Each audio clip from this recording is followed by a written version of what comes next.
দাঁড়িয়ে আছি নয়াপল্টন বিএনপির কেন্দ্রীয় কার্যালয়।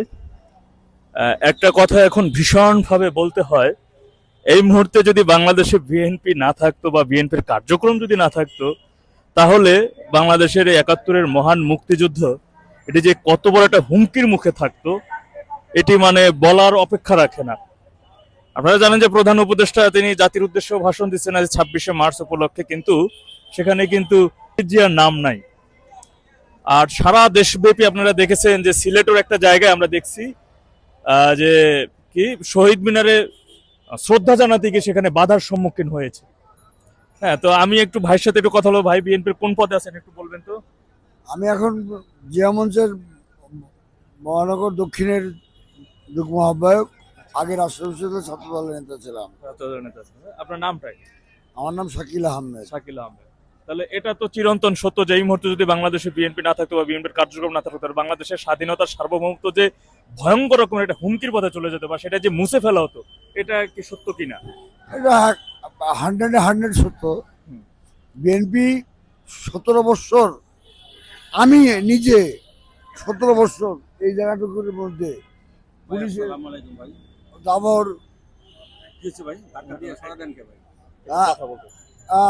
পুলিশের দাবরাদাবি, তারপর ডিবির লোকজনের অত্যাচার, নির্যাতন, নিপীড়ন, আমরা অনেক কিছু সহ্য করেছি। একমাত্র বিএনপি 17 বছর রাস্তায় ছিল, জামাত 14 বছর কোথায় লুকিয়ে ছিল? এটা আমার বড় প্রশ্ন জামাতের লোকজনের কাছে।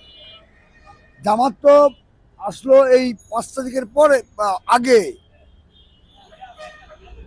আমার কথাটা আপনি মাইনরিটি চিন্তা করেন। বিএনপি 17টা বছরের একটা 17 সেকেন্ডের জন্য রাজপথ ছাড়ে নাই। এর জন্য হাজার হাজার গুম হয়েছে, খুন হয়েছে, গায়েবী মামলা, হামলা, জেল, জুলুম, নিপীড়ন, নির্যাতন। আমি নিজে আমার এই জায়গায় ঠেকায় গুলি করা হয়েছে।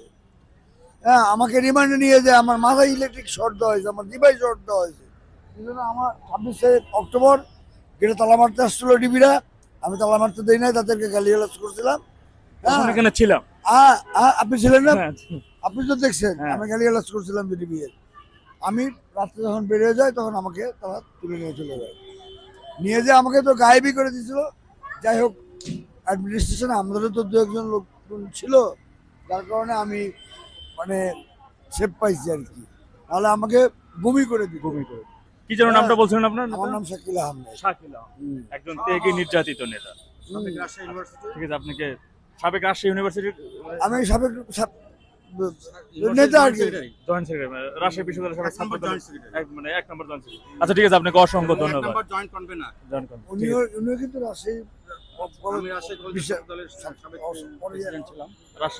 রাজশাহী বিশ্ববিদ্যালয় কলেজের রাজশাহী পলিটেকনিক ছাত্র দলের প্রেসিডেন্ট, 17 বছর 7 মাস ছাত্র দল করছে। শুনছিলেন, আমি এখানে মূলত আজকে আমার এই 26 তারিখ এখানে আমি যাচ্ছি, তো আমার কাছে মনে হলো এই সত্যটা একটু তুলে ধরার জন্য, সত্যটা একটু বলার জন্য যে বিএনপির কিছু সিনিয়র পার্সন নেতাদের সাথে আমি একটু কথা বলি যে আসলে এই মুহূর্তে বাংলাদেশে যেটা চলছে, যদি বিএনপি মাঠে না থাকতো তাহলে ৭১ মহান মুক্তিযুদ্ধের যে সার্বভৌমত্ব সেটা আসলে মুছেই যেত, কারণ তার প্রতিবাদ করার মতো কেউ থাকতো না।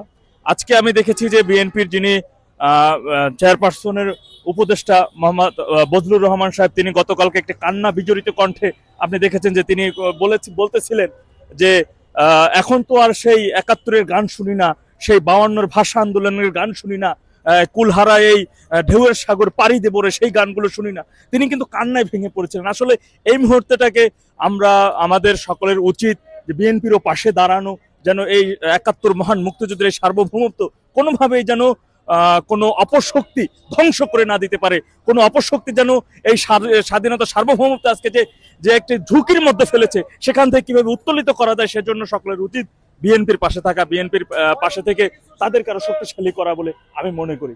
ধন্যবাদ। আসসালামু আলাইকুম।